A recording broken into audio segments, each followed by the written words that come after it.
سر بجلی سے یاد آیا کہ کشمیر میں ایشو چل رہا تھا بجلی کے بلوں کو لے کے. اس کے اوپر سننے میں آیا کہ پہلے ڈیل ہو گئی, 3 روپے کا یونٹ ملے گا, 5 روپے کا ملے گا, 7 روپے کا ملے گا, اور پاکستان کی عوام کو مل رہا ہے 65 روپے کا یونٹ. اور وہ ڈیل کے اندر پھر مسئلہ ہے کہ ریٹرن میں گورنمنٹ نہیں کر رہی تھی, پھڈا پھر وہیں کا وہیں ہے.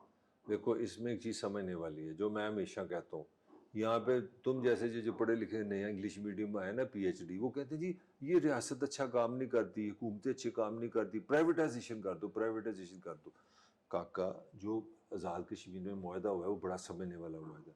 کشمیریوں نے ایک پوائنٹ پہ کھڑے ہیں, انہوں نے کہا جی یہ منگلا ڈیم ہمارے زمین پہ ہے, ہمارا اس پانی پہ بجلی بنتی ہے 3 روپے کی یونٹ. کتنے کی؟ 3 روپے کی یونٹ. ہم وہ پیسے آپ کو دیں گے. اب یہاں کھڑے ہو جاؤ, یہاں سے ہم گجرات چلتے ہیں, بمبر کشمیر شروع ہو جاتا ہے 35 کلومیٹر. کوٹلا لاسٹ سٹی ہے, کوٹلا میں ہم سگریٹ پیتے ہیں, چائے پیتے ہیں, کھانا کھاتے ہیں, وہاں پہ اس سے پوچھو یونٹ کتنے کا, وہ کہے گا 60 روپے کا. اب اگلی دکان سے ہم جا کے ماچس لینے چلتے ہیں, ہم بمبر میں چلے وہاں 3. اب وجہ یہ آئی پی پیز آ گئی, پرائیویٹائزیشن. یہ جو آ گیا نا ممی ڈیڈی کام, نہیں جی نہیں یہ کام چوری ہے, یہ آپ پرائیویٹائز کر دیں, نجکاری کر دیں.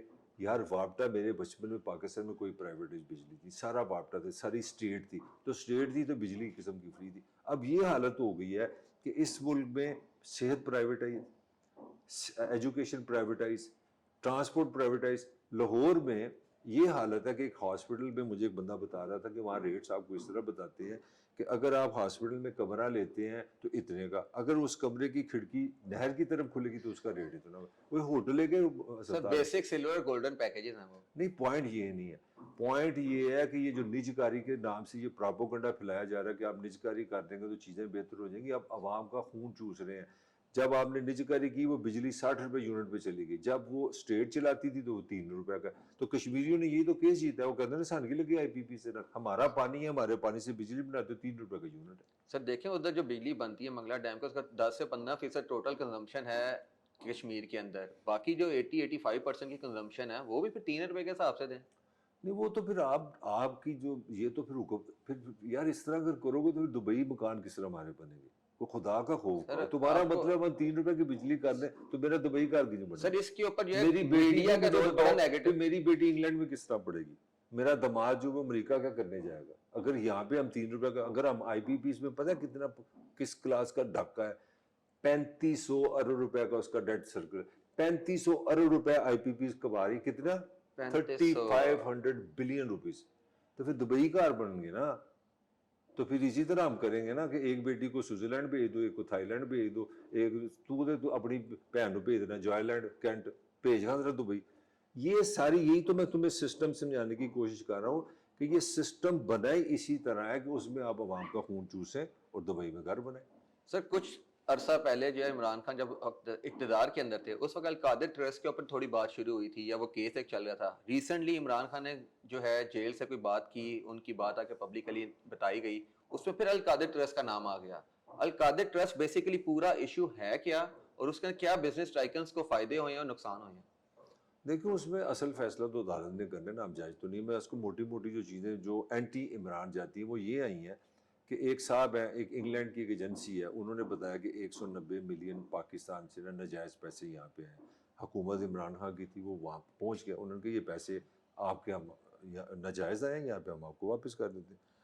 اچھا اب کیس یہ ہے خان پہ کہ وہ 190 جو واپس آئے تھے وہ اصولی طور پہ گورنمنٹ آف پاکستان کو ملنے چاہیے, وہ پاکستان کے وہاں پہ لگاتے. خان صاحب نے اس کو الاؤ کر دیا کہ یہ پیسے کیونکہ ملک ریاض کے ہیں تو یہ آپ لے لیں. اب اس نے وہ 190 ملین پیسے, سپریم کورٹ نے اس کو ایک فائن کیا تھا کہ جناب آپ نے کراچی کی اتنی زمین چھین لی ہے تو آپ اتنے ارب روپے اس کا فائن دیں. اس نے وہ فائن میں دے دیے. کیس یہ ہے کہ آپ تو پاکستان کے چیف ایگزیکٹو تھے, آپ کس طرح اس کو ڈیل کر سکتے ہیں کہ پیسہ اس سر کہنے میں یہ آ رہا ہے کہ پیسے جمع کرائے گئے سپریم کورٹ کے اکاؤنٹ کے اندر, صحیح ہے, اس کے بعد میں نے وہی تو آپ کو ایکسپلین اس کے اوپر کوئی 50-60 ارب روپے کا ابھی تک پروفٹ بھی ہو چکا ہوا ہے, اور وہ پیسے سپریم کورٹ بھی گورنمنٹ کی ہے اور گورنمنٹ کا اکاؤنٹ ہے. اب اس میں ایشو کیا آ رہا ہے دونوں طرف جو ریزالو ہونا چاہیے, آ رہا چاہیے ہے کہ جو پیسہ ریاست پاکستان کو ملنا چاہیے that should be given to the own the people of Pakistan. میں وزیر اعظم پاکستان ہوں, مجھے 160 ملین روپیز ملے ہیں میرے ملک سے گئے, تو میں نے وہ لے کے پاکستان کے لوگوں پہ لگانے تھے نا. میں پاکستان کی ریاست ہوں, میں نے اس کو اجازت دے دی کہ تمہارے پہ جو سپریم کورٹ کا ایک فائن ہے تم اپنا فائن دے دو. میں کس طرح کر سکتا ہوں بطور وزیر؟ سر اس پہ خان صاحب کا موقف یہ آیا ہے کہ پاکستان میں آج تک جو پیسے باہر گئے ہیں واپس نہیں آئے ہیں. ہم لوگوں نے ایٹ لیسٹ پیسے پاکستان تو لے کے اس کے اوپر ہم لوگ نے القادر ٹرسٹ یونیورسٹی بنائی ہے, اس میں فری ایجوکیشن دی جا رہی ہے اور سپریم کورٹ کے پاس وہ پیسے سبمٹ ہوئے ہوئے ہیں, تو ایٹ لیسٹ پیسہ پاکستان تو آیا نا, اس کے اوپر کیا آپ کا ٹیک ہوئے؟ نہیں یہ خان کی بتا رہا ہے کہ خان پھر آکسفورڈ سے پڑھا لکھا آدمی, اس کو سینس آف انسٹیٹیوشن نہیں ہے. آپ اکبر اعظم تو نہیں نا, مغلیہ دور تو نہیں نا کہ میں جو بہتر سمجھ دوں. بھئی آپ نے حلف لیا ہے, ان کے اوپر بزنس ٹائکن جو تھا ان کی بھی ڈیل تھی کہ آپ جو بھی ہے دیکھو آپ کو آف دا ریکارڈ رکھیں گے, یہ ملک چلے گا. دیکھو آپ ساری مطلب اسٹیبلشمنٹ میں چڑھائی کرتے رہے کہ یہ باجوہ یہ کرتا ہے, فلانا وہ کرتا ہے, ہماری حکومتیں. کیوں آپ کرتے ہو؟ آپ کہتے ہو you are doing something against the law, you doing something against the constitution of Pakistan. اب آپ اپنی آپ کو عقل کل سمجھ رہے ہو کہ میں کیونکہ عمران خان ہوں, میں پاکستان کا دوست ہوں, میں پاکستان پیسے لایا ہوں. نہیں یار, پھر لا از لا, کیونکہ پاکستان کے لا کے تحت وزیر اعظم کے پاس یہ اتھارٹی نہیں ہے کہ وہ جو ریاست کو پیسے ملنے تھے وہ اس بندے کو دے دے کہ تم اپنا فائن دے دو. خان کا آرگومنٹ ٹھیک ہے مگر it's not a legal argument.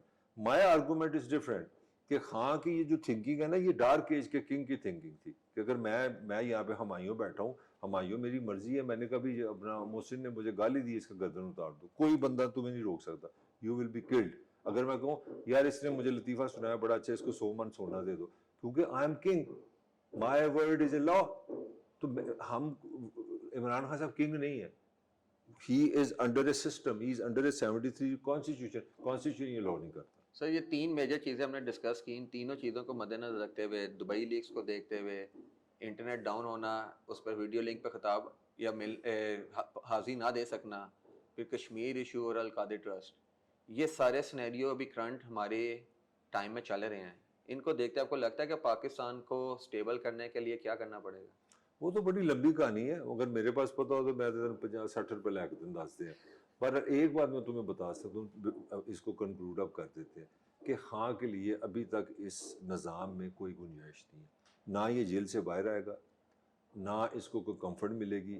یہ اس نظام کا فیصلہ ہے, کیونکہ اس نظام وہ اگلی بات ہو جائے گی. یہ میں تمہیں بڑی کانفیڈنس سے خبر دے رہا ہوں کہ خان کے لیے کوئی خیر نہیں ہے. خان کو نہ وہ پیپل انٹریکشن کرنے دیں گے, جو ابھی تک کا فیصلہ ہے وہ کسی پھر اگلے ویلاگ میں ڈسکس کریں گے یہ کیوں ہے.